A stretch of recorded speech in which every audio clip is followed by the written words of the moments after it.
ইরানের সেনাপ্রধান commander major general Abdul রহিম Musavi বলেছে, যে কোনো আগ্রাসন কিংবা যুদ্ধের উস্কানিতে ইরান আগের চেয়ে আরও বেশি কঠোরভাবে জবাব দেবে।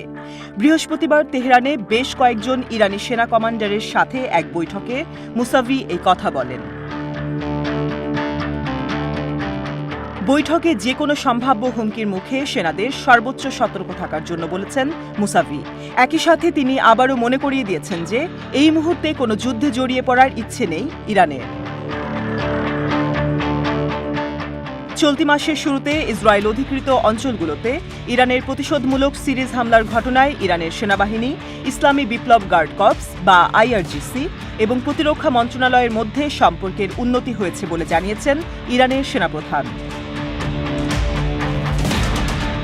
আব্দুল রহিম মুসাভি জোর দিয়ে বলেছেন, অপারেশন ট্রু প্রমিস নামের প্রতিশোধমূলক হামলাটি একটি সফল হামলা। এটি ইসলামী বিপ্লবের বন্ধুদের খুশি করেছে। ইরানের এমন প্রতিরোধের সক্ষমতা দেখে শত্রুরা অনেক অবাক হয়েছে। বৈঠকে মুসাভি বলেছেন, আমার বিশ্বাস সামনের দিনগুলোতে ইরান জাতির জন্য ক্রমবর্ধমান মর্যাদা ও সম্মান অপেক্ষা করছে। ইরান এবং ইরান সমর্থিত প্রতিরোধ গোষ্ঠীগুলোর বিজয় হবেই। বিশেষ করে গাজায় ফিলিস্তিনের নির্যাতিত জনগণের বিজয় এবং ইসরায়েলি শাসনের পতন এখন সময়ের ব্যাপার মাত্র।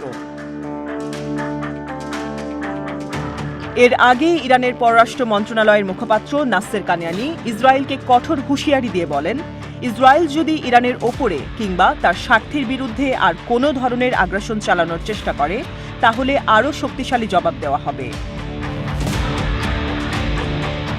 নাসের কানায়ানি বলেন, আন্তর্জাতিক আইন লঙ্ঘন করে ইসরায়েল সিরিয়ার রাজধানী দামেস্কে আমাদের কূটনৈতিক স্থাপনায় যে আগ্রাসন চালিয়েছিল তার বৈধ এবং চরম জবাব দিয়েছি। আবার যদি ইসরায়েল কোনো ধরনের ভুল করে, তাহলে ইরানের জবাব হবে আরও বেশি কঠোর। গত 1 এপ্রিল সিরিয়ার রাজধানী দামেস্কে ইরানের কনসুলেটে ক্ষেপণাস্ত্র হামলা চালায় ইসরায়েল।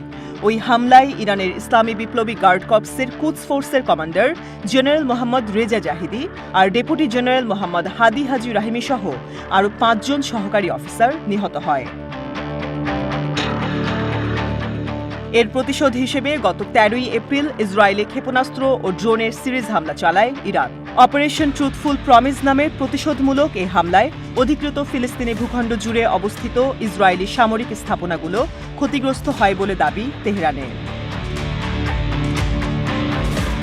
প্রতিশোধমূলক ওই হামলার পরে ইরান ইসরায়েলকে আর কোনো প্রতিশোধমূলক পদক্ষেপ নেওয়ার বিরুদ্ধে সতর্ক করেছে। সেই সাথে ইসরায়েলের পরম মিত্র আমেরিকাকেও আহ্বান জানিয়েছে তারা যেন এই সংঘাতে নিজেদের না জড়ায়। ইরান বলছে, প্রতিশোধমূলক ওই হামলার মাধ্যমে তারা এই বিষয়টির সমাপ্তি টেনেছে।